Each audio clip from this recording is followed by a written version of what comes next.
How we doing? It's Wednesday. Thank you for joining us here this week. Bravery Sports Podcast. We're here at 8 o'clock. Hallelujah.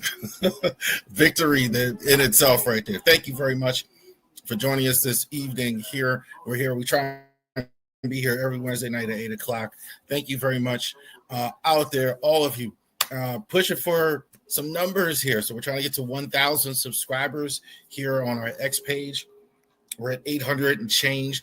We'd like to get at least 100 subscribers totally on the YouTube. We're about 87, like that. All of our platforms, over 100 on Instagram, Facebook, etc. So we're trying to get that at least. The 1,000 subscribers and 100 on YouTube is definitely what we're looking for the most. Genesis Notary Services /Facebook.com. So that is our at Facebook. So if you want to set an appointment, if you live in the Winchester area, if you know, you could go ahead and set an appointment with us as well. We would come out and do notary work, spend the day collecting from some of these agencies that, hey, come on, guys, it's been time here, 30 days. You need to come up without and the payments. You send a check. There you go. All right. And that will be on the podcast for you agencies out there. All right. So Genesis Notary Services /Facebook.com. See Charles Harris. We are Legal Shield. So definitely to Legal Shield. It's a great resource for you guys. So definitely too, if you are looking to go ahead and save money on those legal bills and things like that, we're moving into an economy that is very much, in my opinion, that's going to be a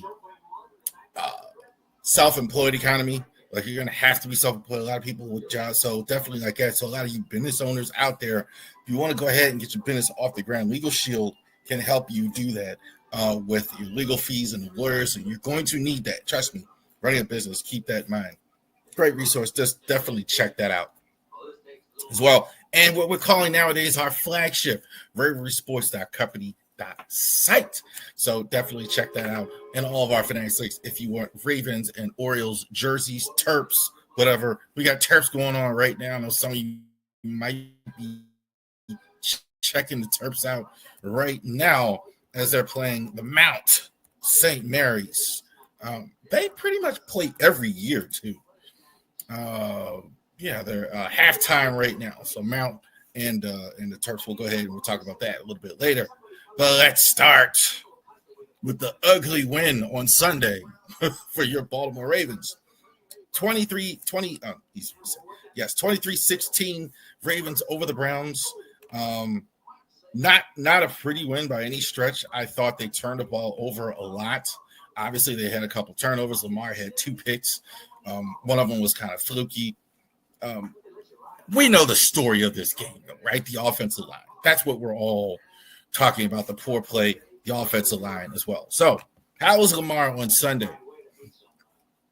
Definitely his worst outing, 14 of 25, 193.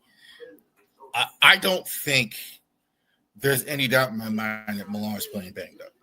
I don't think there's any more. This is, again, today, we got the practice. I saw the practice report right before I came on tonight. Once again, missing practice on Wednesday. I'm not saying he's not going to play.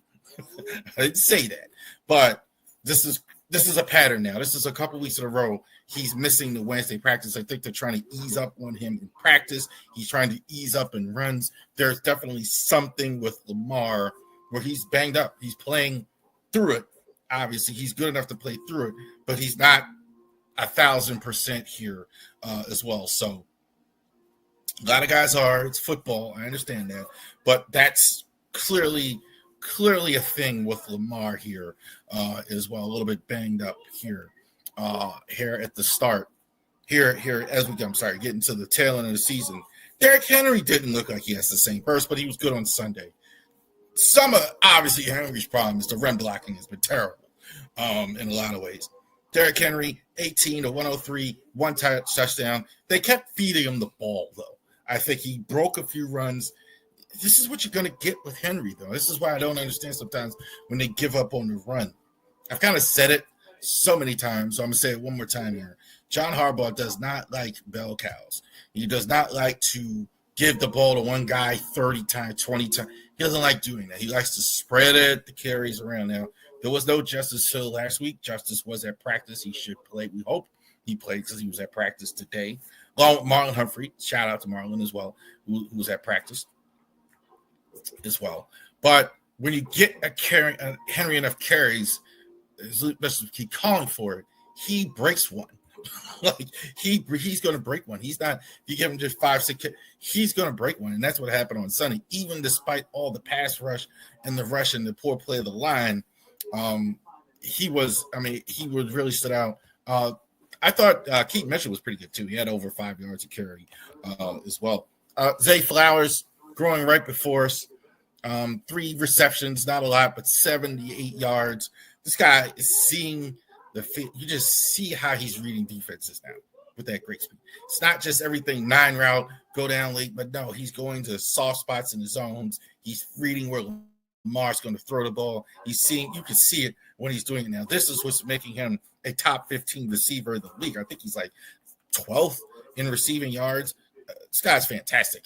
So definitely Flowers. I mean, look, we had to wait a long time to get a great receiver. And so we got it with Zay Flowers. Kyle Hamilton's just so much fun to watch. Kyle Hamilton is just moving him, putting Gilman back at the traditional free safety spot, along with Malachi Starks, who's also developing right before us. And then you're just letting Hamilton out there do his thing. Let him play nickel. Let him play safety at times. Let him play linebacker at times. Let him rush the passer at times. It really confused the quarterbacks of Cleveland on Sunday. Kyle Hamilton, you had the spot where he was at all times, and he was fantastic. 9 tackles, 1 sack. Definitely 2 outstanding as well. Defense as a whole has been really good. Moving Hamilton was really good. Gilman understands everything, the playbook right from minute 1 as well. He's been really good. The run defense has been good. I think Aeneas people should be playing more. I do believe that's because they are trying to get big guys in there. That's why you're seeing Tavian Bryan. That's why you're seeing Peebles is more of a Russian type, more of a pass rusher type, not as good against the run. I think that's why you're seeing more John Jenkins and Matt Him, Tavian Bryan, et cetera, as well. But Hamilton, I thought, was fantastic on Sunday. The 2 quarterbacks, Dylan Gabriel and Shedeur Sanders. So Gabriel starts the game, went out with a head concussion injuries. Apparently he's didn't play the second half, won't play this week. The backup Shedeur came in 4 for 16 and 47 yards, 1 INT. Boy, I knew they were going to be talking about this everywhere on Monday.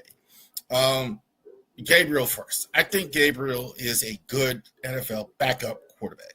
He's just a limited skill set. I mean, he's not uber accurate.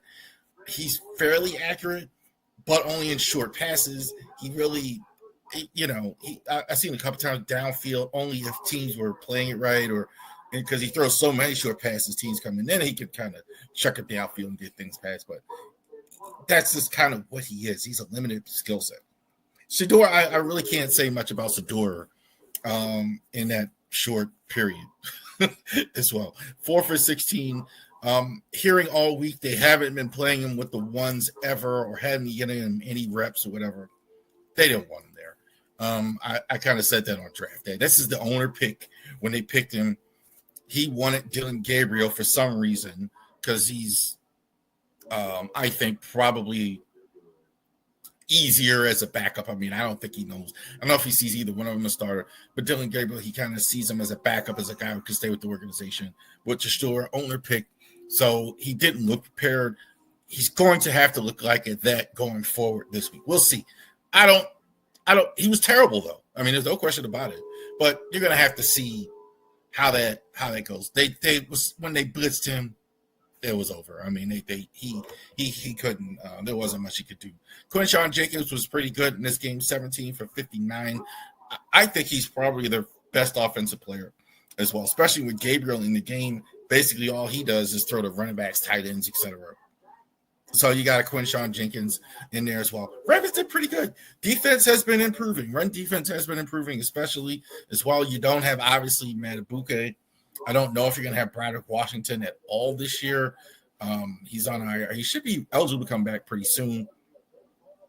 But Travis Jones has been good. John Jenkins been in there. A lot of run for the John Harbaugh guy, Brent Urban. So you're seeing that as well. Run defense is doing well. Not a lot from the passing game from either guy. I think they had over 100 yards, but Tillman had the best day, 3 for 52. They pretty much, I mean, the quarterbacks just weren't good enough to get receivers the football in this one. This was the problem. This was the reason why the Browns were even in the game. Was Myles Garrett had 4 sacks. He could have had 7 or 8. I'm serious. I mean, that's how bad they looked. Ronnie Stanley couldn't do anything with Garrett. Overall, I'm not worried about Ronnie Stanley. That's a Garrett thing. Rosengarten as well. Some people have been getting on Rosengarten. I feel so bad for him because he's playing next to Filet. Like, that can't be good for you. that can't be good for you. Like playing next to a guy that's just so inept. That can't be good for him as well. Linderbaum was as good as he always has been. Voorhees had a lot of trouble. Voorhees, now according to PFF, he had a good day. Voorhees, I think, does the right things, but he is not strong enough. That's kind of what I see. Technically wise, he's not always perfect. And when he isn't, he's not strong enough to kind of give. See, a lot of people will have you believe that technique is everything. With guys, it is for some guys, but some guys can get away with poor technique because they're strong enough to fit. Voorhees doesn't really seem to have that. When he doesn't do, when technique kind of falters, he really struggles. So, but Garrett was just all over the field. He had 4 sacks. Lamar Jackson, had it been a different quarterback, it would have been 6 or 7 because Lamar got away from him several times where it would have been worse than that. Just wide open. Like, sacks is not just wide open stuff. No double coverage, poor coaching, poor play by the offensive line as well. So, but, however, we did win. I think you lose this game had you had any semblance of quarterback in Cleveland. That's how bad your offensive line looked as well. That caused errors. There was other errors in this one. A fumble recovery. Deontay Wester fumbled the ball. I was corrected on Facebook. It wasn't a touchdown. It led to a field goal. They had a pick 6. Ball bounced out of hand. So a couple errors. Despite the errors, they did go ahead and get the win as well. So 23-16 as well. We'll get to Harbaugh on the line, what he said about the line in a second, but we got a game this week. And we got to change here. So we got the Jets that are 2-8, did lose their last game on last Thursday night, to the New England Patriots as well. New England's fantastic. We're going to talk about we might get to talk about New England pretty soon here because they're going to play the Ravens. But the change, Tyrod now, former Ravens backup, as well, started his career with Joe Flacco as Joe Flacco's backup, went to Buffalo, became a starter. He's 36. Shout out to Tyrod, having such a long career. This is the right thing. Is he a stud? No. But he's going to at least get him something. Justin Fields was really struggling, benched in the last game. Tyrod is going to go in this game here for them as well. Breece Hall is going ahead as well. This is, to me, for them, their number one offensive player, in my opinion, Breece Hall. When I watched the Jets a couple times and I have seen them, this is what I'm seeing. I'm seeing Breece Hall really, really do well. I'm seeing Breece Hall really, really do well when he's playing.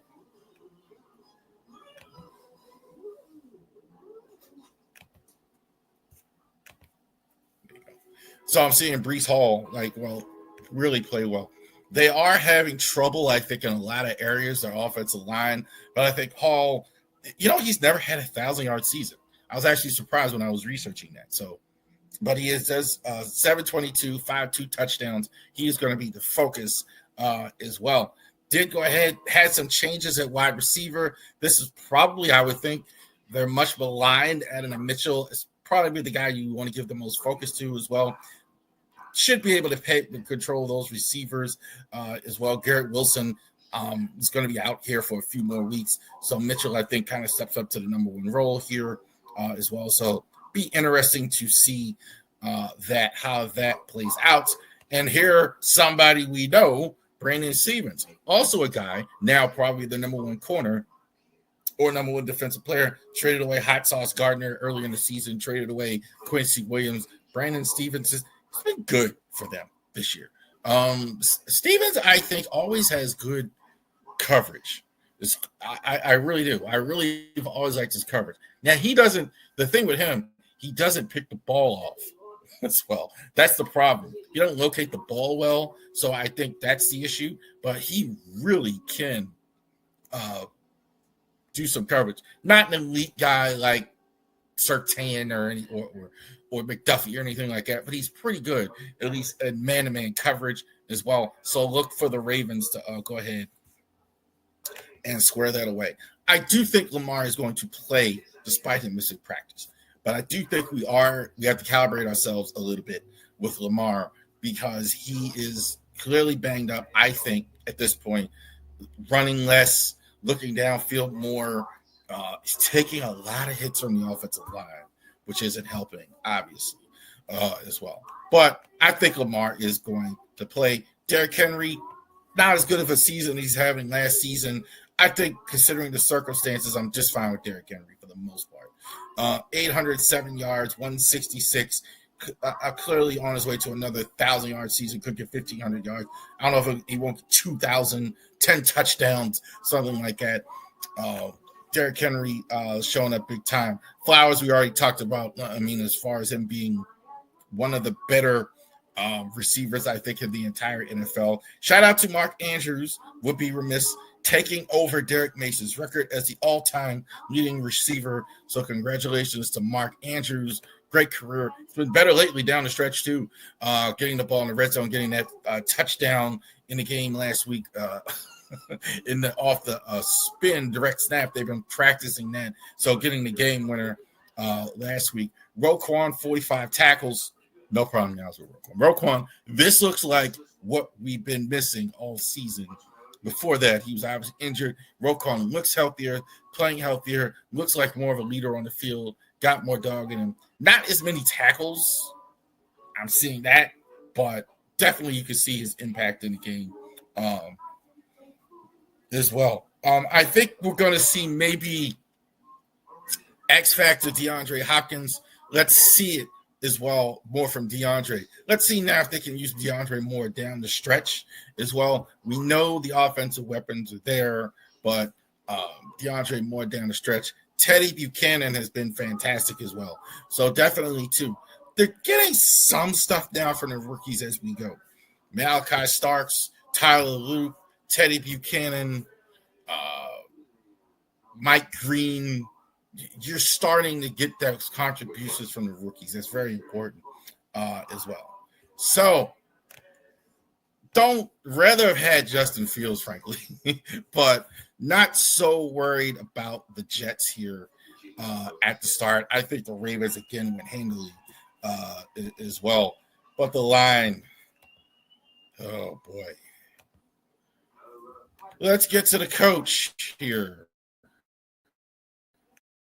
Talking.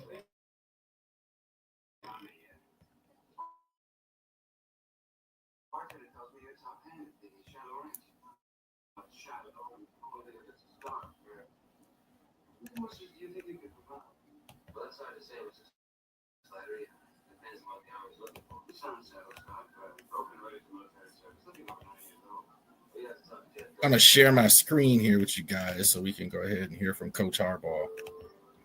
He's here talking about, to go ahead and set it up here, he's here talking about the offensive line play of the Ravens as well. So here is the coach.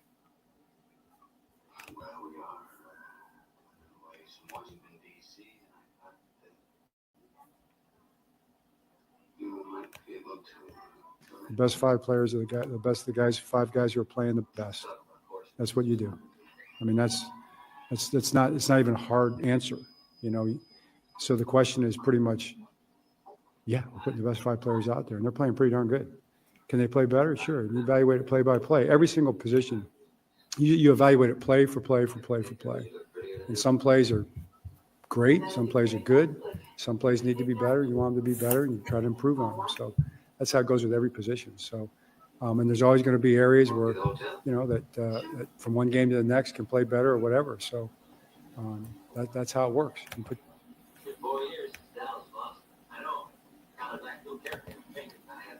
Yeah, you guys out there don't believe that, man.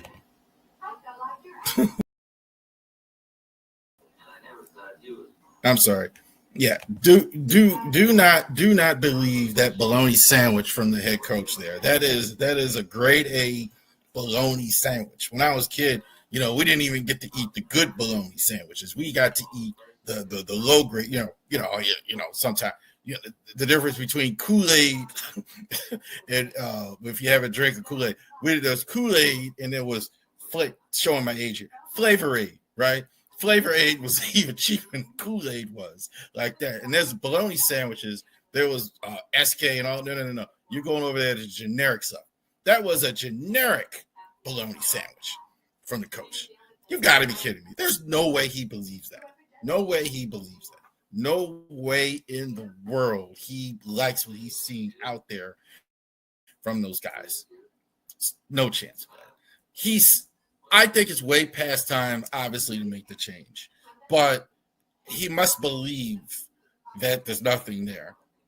And not playing Carson Vincent. I know some people want Emory Jones. I project 5th round pick, etc. So it doesn't shock me that they're not playing him. Emory Jones, they love him to be ready. It's possible he's not ready yet. Ben Cleveland, he doesn't like.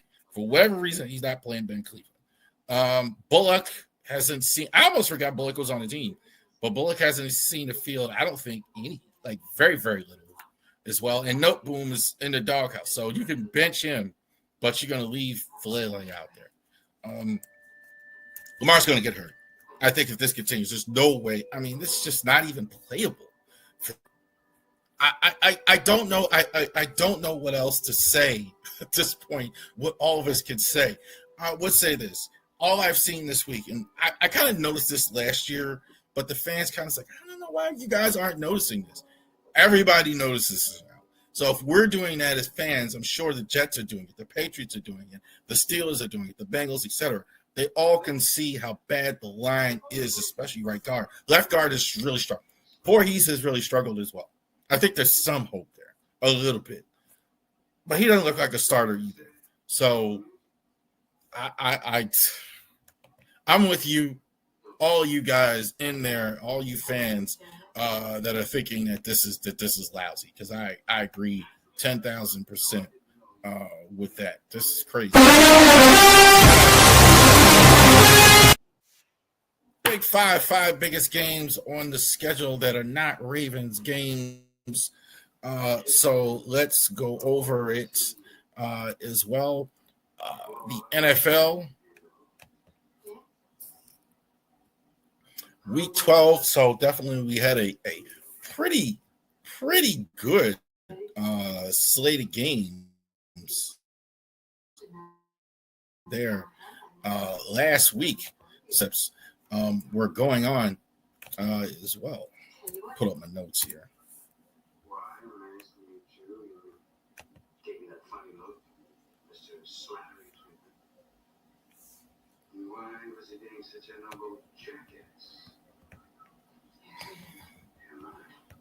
All right, so pulling up my notes here. Thank you for your cooperation as well.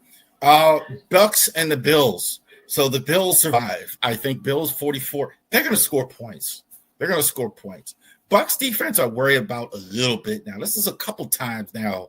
those scores have been pretty high on the other side. Mayfield, whatever they score points, we know they're going to start to get healthy, I think. So I'm not too worried about Tampa, especially in that division as well. But the Bills, I think the Bills are the same. They score. Defense is kind of spotty. They're kind of spotty in the middle of the year. The difference is they got another team in the division that's really good. Jags all over the Jaguars as well. Jags all over the Chargers. Chargers, just a lot of injuries. I think that's they're it's amazing they could do what they do with the line. They could score as many points. They just had a bad day offensively. They're banged up, I think, in some areas as well. The Jags, they look good some Sundays. They're inconsistent, but they look good. And it's hard to predict the Jags games because how they look Sunday to Sunday. It's really tough to tell. Seahawks and Rams. Darnold really struggled in this last game. I think that was the biggest difference. Stafford, I think, you could argue he's the MVP of the league as well. I don't love the Rams in the trenches always, but they don't make mistakes, and that's exactly why they won this football game. The Rams, Darnold, I think, had a couple interceptions in this game, and that's what it is. I don't think any less of the Seahawks after that as well. Everybody's like shocked that the Chiefs are back to the pack a little bit. I kind of thought that as well. Their offense is good, but they're not good against great defenses because they're not as explosive as they were. Some of their guys are older. Line isn't quite as good. They're just a little step off. Denver is the real deal. Their defense is no joke. I think this is either them or Houston is the best defense in the NFL. So they're definitely no joke. Their quarterback plays well when they need it. Eagles also, too, I'm not surprised they beat the Lions. The Eagles kind of are where they are. They went ugly. People trying to find reasons to complain about the Eagles, but they're pretty good, and they just kind of win ugly games. That's kind of what they do. All right, this week, Texans and the Bills. This is really, really, really, really big for, I think, Texans especially. So if the Texans can kind of find a way to actually get this win, they will really go and move themselves into the upper echelon of at least the playoffs. They're like 5-5. They're kind of sitting behind Jacksonville right now. I think the Texans are decent enough. I mean, I think they have a good. I don't know if Stroud's going to play in this game. Davis Mills I think, is a decent enough backup. He can win a stretch of games for them. Buffalo has to score a lot of points, and that's why I like the Texans in this game, because Sundays when they can't score a lot of points, when they can't just run up the scoreboard, they struggle.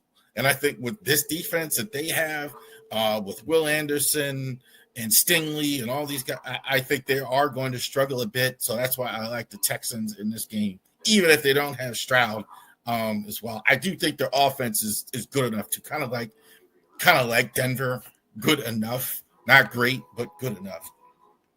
Bears and the Squealers in this one. Bears, I think, are fixing their issues. I think I will say this about Caleb. He looks different. He looks more disciplined. You could tell that Ben Johnson, he's listening to him and he's being coachable. And I listened to I heard him say it during the broadcast, hey, man, he's talking. I'm listening. I'm trying to learn. I love it. I dig it. He's buying in. And you can kind of see the results week by week. He's handling himself well at the fifth. So I do like what I'm seeing here from Caleb as well. Their defense, we're going to see if it gets better with some of their guys coming back. They've had some injuries that have really cost them.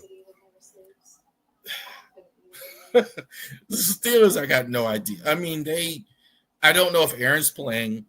They're kind of holding that close to the vest. Mason Rudolph played last week. I'm going to say it again with the Steelers. I don't think they do anything well. I think they are very, very average in so many areas. I think their run game is not great. I think the line is not great. Not bad, but not great. I think they have one good receiver. I mean, certainly you got Metcalf. You have one decent receiver. But then you have not so good ones as well. Their defense, I think, has struggled at times. I do think their pass rushers are the real deal. I think Watt, maybe not the same player all the time, but Hyman, Highsmith are really, really good. I think that if there's a strength, that's it. I don't think they beat the Bears in this game. Bears, I think I question the Bears defense. I'm not sure the Steelers have enough offense with or without Aaron to go ahead and beat them. Chefs and the Colts, I think this is huge for both. I do like the Chefs in this game. I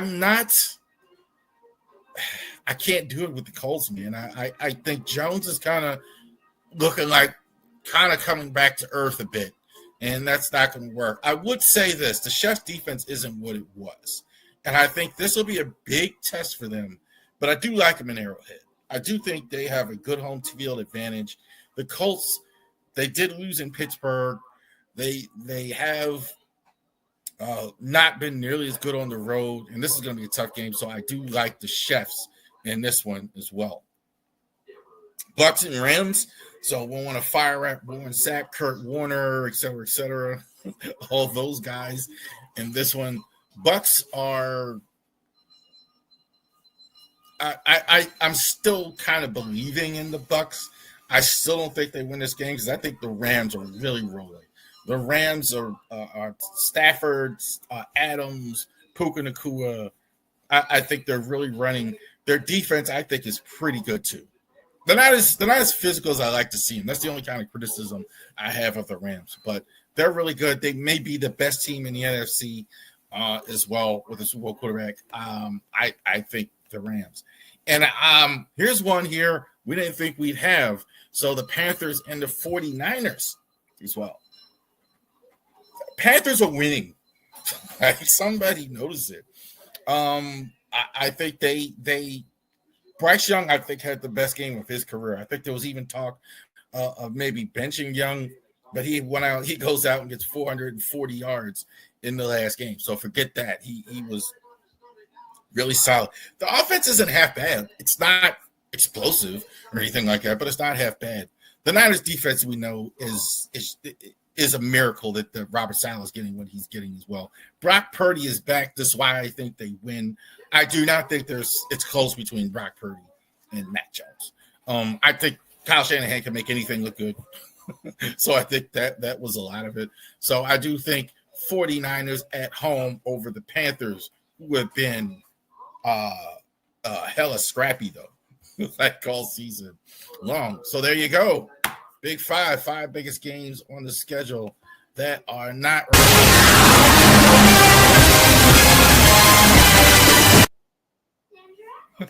Talk to somebody this week who was watches the videos. Does that music have to be so loud? It absolutely.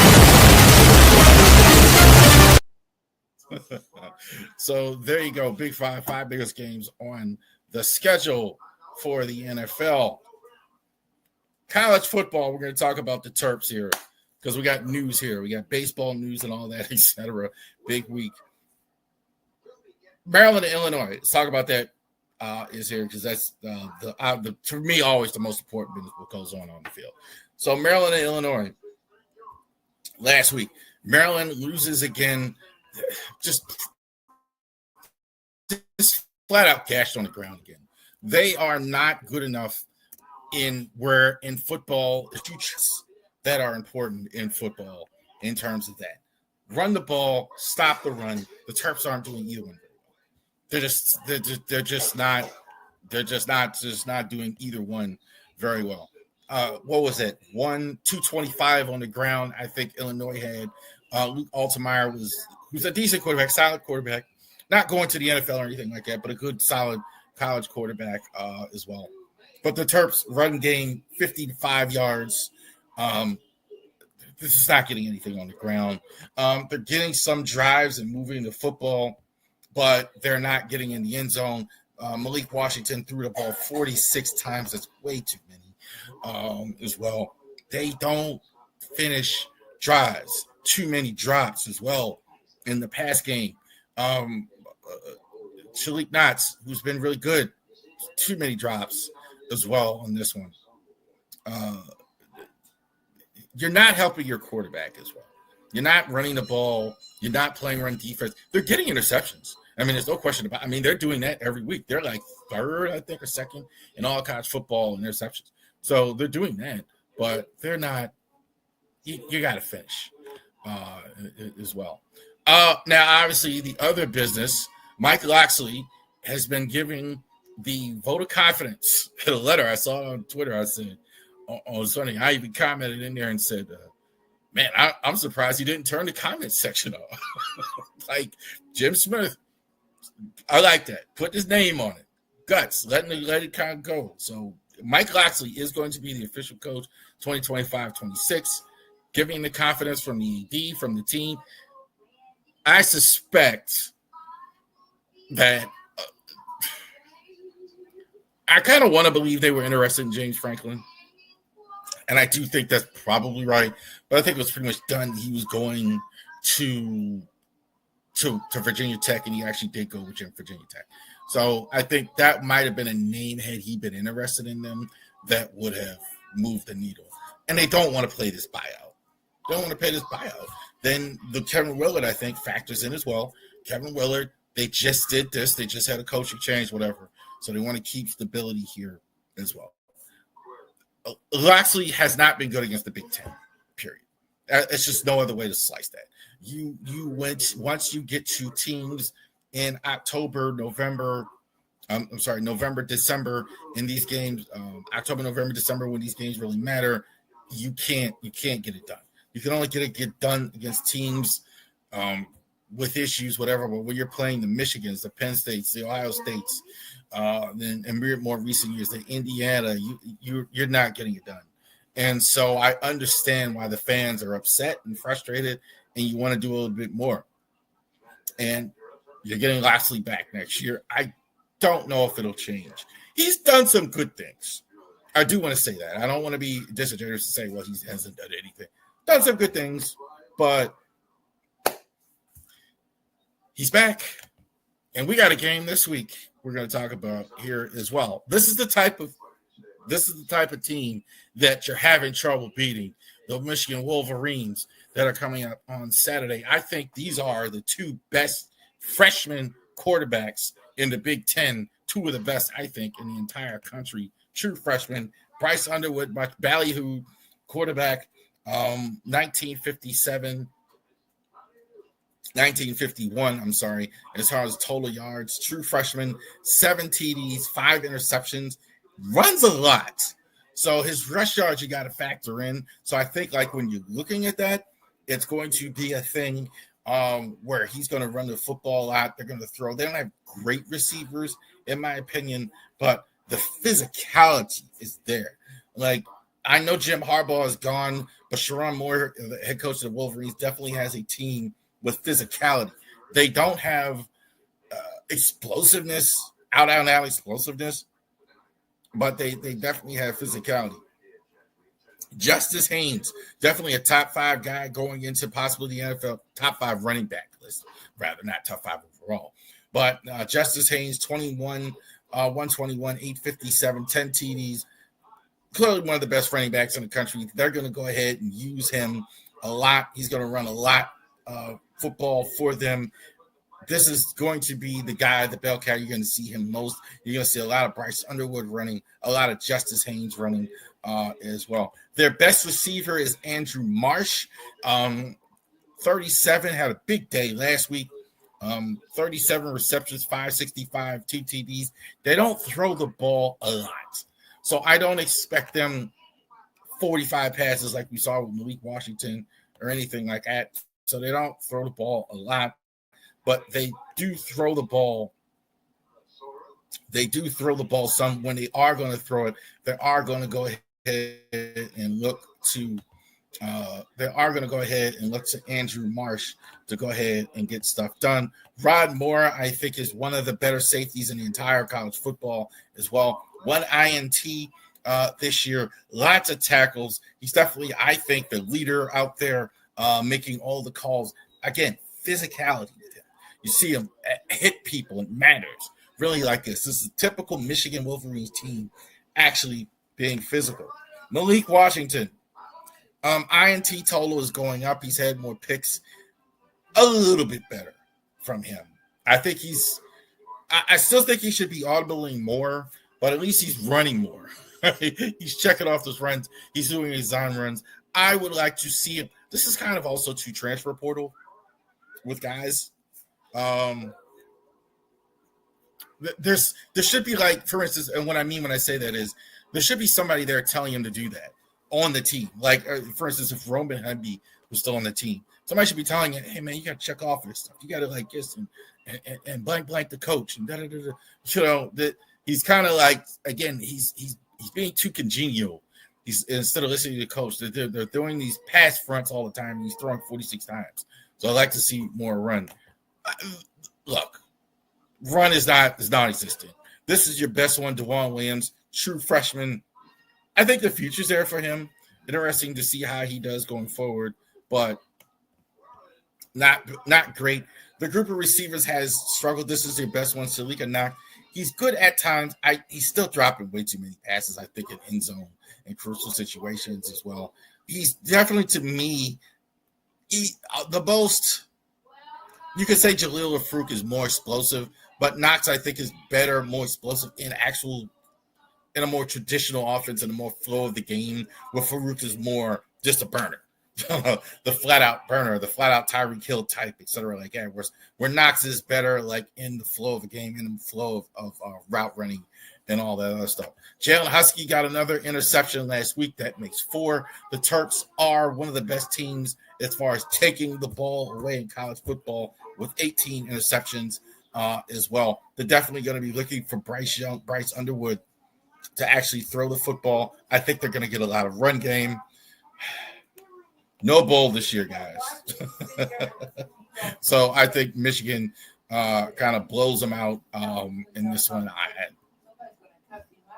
I think that's true. So there you go. I think as fans, I think we all kind of were looking maybe change or get some hope in, or I don't. I think it's the buy-in, the buyout is the sticking point. They don't want to pay the buyout. That's gonna cost them a lot of money, and then you got to pay another coach. Also, the Kevin Willard factor is a real thing. They just kind of went through this, so there you go. As well. So let's go ahead and talk a little Maryland basketball before we get to the massive trade that's going on. Terps are down right now, 64-61. I'm not shocked by that, concerning what happened this week. So let's go ahead and do that, get that squared away. Terps basketball. So right now they're losing 64-61. They were victorious Saturday. I did watch the game, a lot of it anyway, with Marquette as well. Pharrell Payne, let's take a look at it here. That was just terrible stuff what happened there.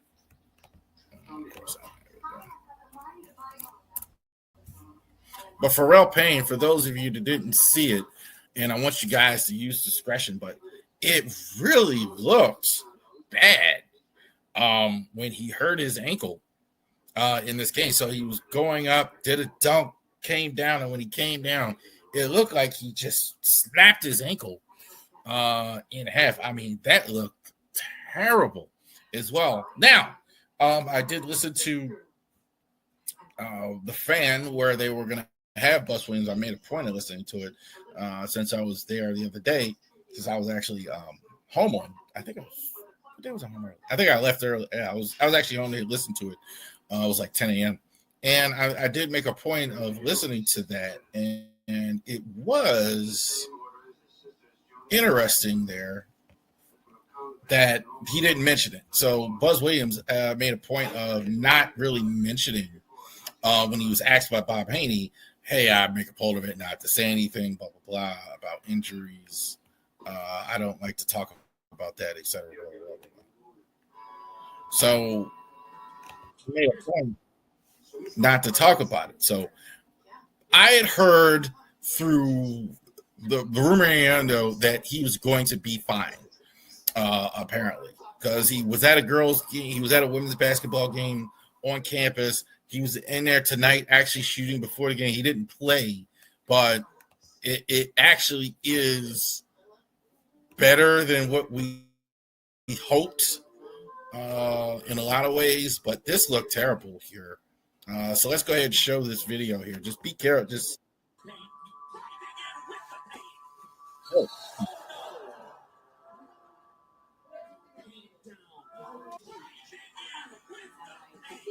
oof.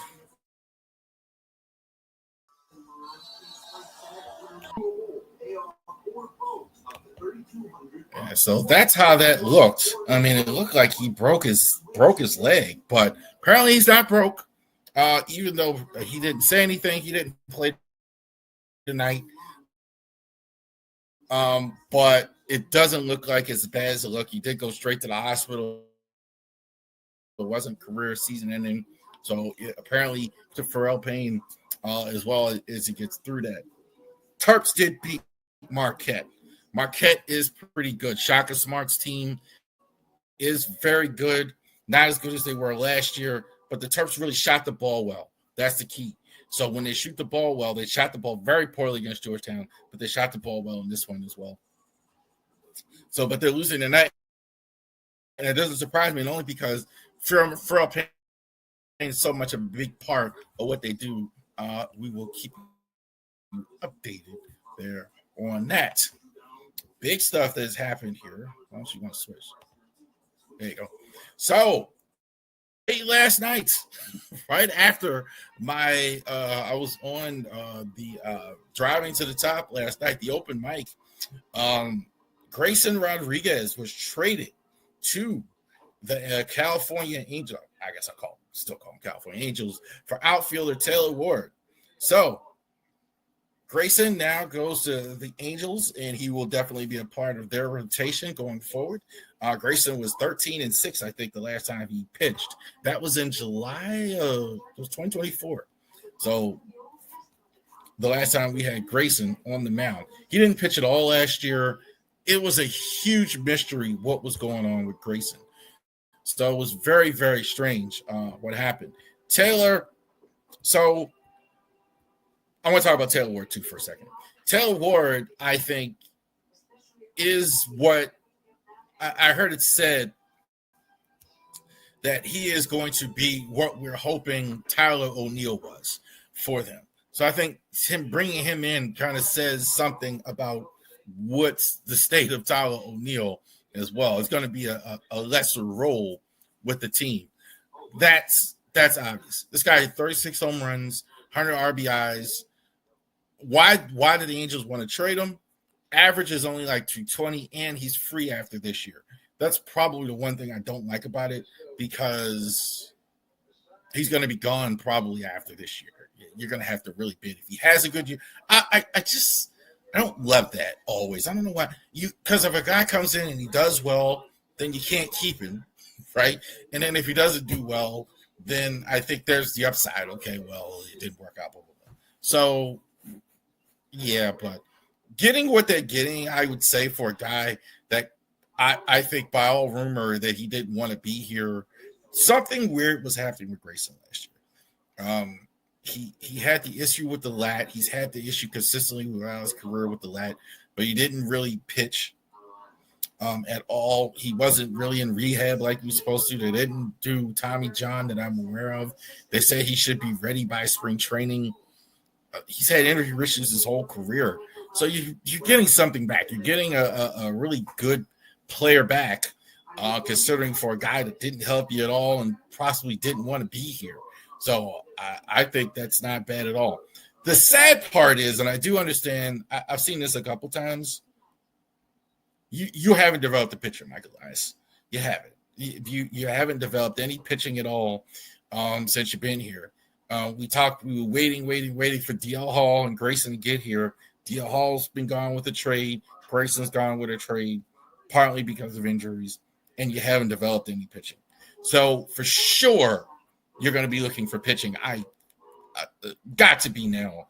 That you're not going to have a spot at Grayson in the rotation as well. you definitely got to be looking for pitching as well. So woke us up late, 11 o'clock. Grayson now in California, no longer in the Orioles. And the segment we were going to do and still going to do, we're going to take a look in our last segment at the entire AL East. So let's take a look at all the teams in the American League East. So 2025 is over. What do these teams need to do in the offseason to go ahead and get better in 2026? What are some of the things the Orioles are going to have to do to win the division? Tampa Bay Rays came in fourth last year, 77-85 as well. What do they need? Always starting pitching. You never have enough starting pitching. That's kind of been what they do. Kevin Cash is an outstanding manager. He's going to have to work on the margins. It does look like they'll be back in the Trop this year, and they're going to have to get pitching. Their pitching has faded compared to what they're used to seeing. They're used to having good rotations there as well. So interesting to see how that goes. There. Do I have the right one?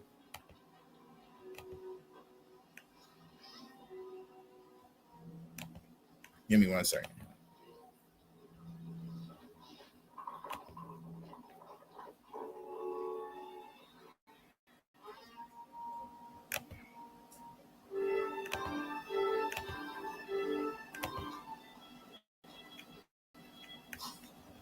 Getting there. The only difference between this big eight, the way it is now and the way it was when he first hit down, is that now he's added grand luxury to his list. Almost done, yeah. Thank you, management. Appreciate your cooperation. This is slide right. He didn't help plan this robbery.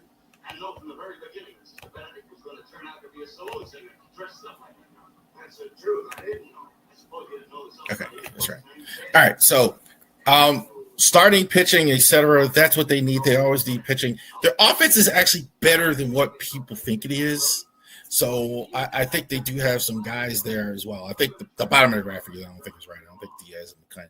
But I think the Bassett, I think they're going to look at Zach Oliver, Tyler May, showing you're going to get kind of these middle tier type free agents. Hope you can bring them to Tampa, put them in that pitcher's park and do well. They also need bullpen help. They probably lose Pete Fairbanks. They didn't keep him. So Luke Weaver, Sir Anthony Dominguez coming up. Outstanding guy, played in the College World Series. Trey Morgan is definitely. So AAA guys coming up. I only use guys, not just with rookie status, but haven't played at all, right? So I didn't take like, in Orioles case, like a Samuel Basayo or anything like that. Somebody who hadn't played at all as well. So they need pitching. They need pitching to go ahead and get back as well. I do expect them to go ahead and look at a few pitches. Red Sox. They still need pitching. I think they kind of solved their ace problem getting Garrett Crochet last year. Brian Bello was pretty good for them. I'm going to put Roman Anthony as one of the best players too. I think the end was really good. Durant, I think, is going to be the guy they're going to build around going forward. Chapman, I think, found the fountain youth and was fantastic as well. Power hitting, I think, is a need, and I think pitching after, especially Bello's going to be there, but after Crochet, they definitely could use that. Brandon Woodruff, I think they might look at. Joe Ryan, Devin Williams pitched with the Yankees last year. Bellinger, I think that's something they would do. Trent Grisham, I definitely could see that. Pete Alonso, I think, could have Red Sox written all over him as well. I didn't put Kyle Schwarber, but I absolutely see that's something that the Sox might do. And Mikey Romero, definitely he's a guy in AAA that I think you're going to see him at some point. Red Sox, I think they just got to find a way to get past the other two teams in the division as well. What do the Yanks need? Protection for Judge. I don't think they have much of an offense, honestly, outside of Judge in the long term. So they got to get some protection for him. Starting pitching, they're always going to sign starting pitching. And a closer, they've really struggled with that. I think Kyle Tucker is always on the radar. Bo Bichette, Pete Alonso. Yes, I know he's a Met. Like some Yankee fans don't like that. You got to look at it. You look at a guy that can really protect Judge. I think that's key. Bregman, I think, is another one that they will do. They're going to look at top shelf pitching like Framber Valdez as well. Marimani, I think, is going to post from Japan. That's going to be key for them as well. Spencer Jones is a guy as well. They do have good pitching, but they're the Yankees. They're going to go ahead and sign starters as well. I think it's about time also to all this Dodgers stuff. If the Yankees are still the Yankees, can they assert themselves in free agency and get a player? Aaron Boone, can they actually do that and get squared away? The team that actually won the pennant in the American League and the American East last year, the Toronto Blue Jays.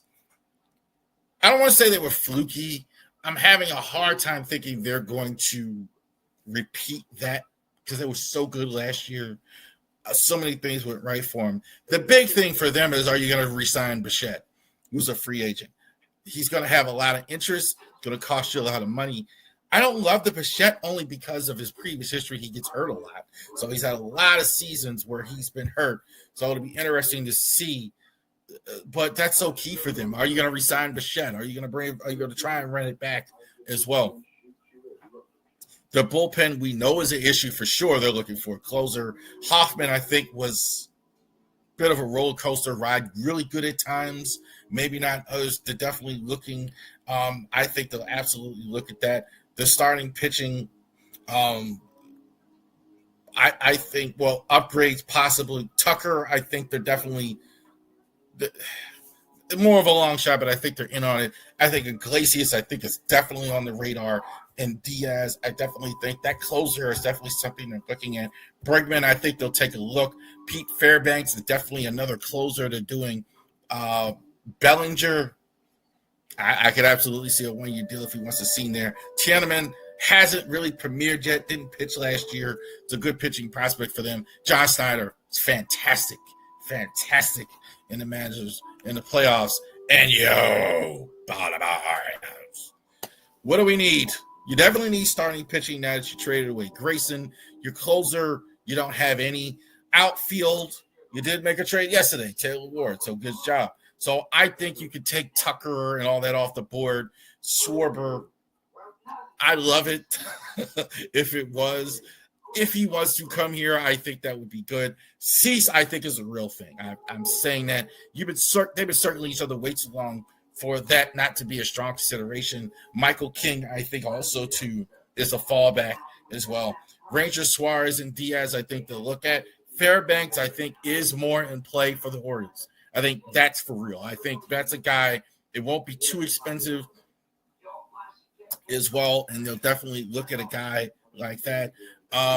Enrique Bradfield, I think you'll see him at some point next year. Gunnar, Jackson Holiday, and Trevor Rogers are there. And this is the team with the new manager, Craig Albernatz from Cleveland Guardians as well. Orioles, I think, just got to stay healthy. This is going to be a big year. Can you get the track back on the station and actually do that as well? There you go. All right. Thank you guys for joining us here. Sorry about the graphic. Some of that was wrong. Sorry. Apologize for that. Management appreciates you, corporate. And we thank you. I'm serious. Thank you, all of you, for joining us here one more week for the Ravery Sports podcast as well. Like and subscribe to all of our social media content. We'll see you guys after the Jets and Ravens on Sunday. You have a great day.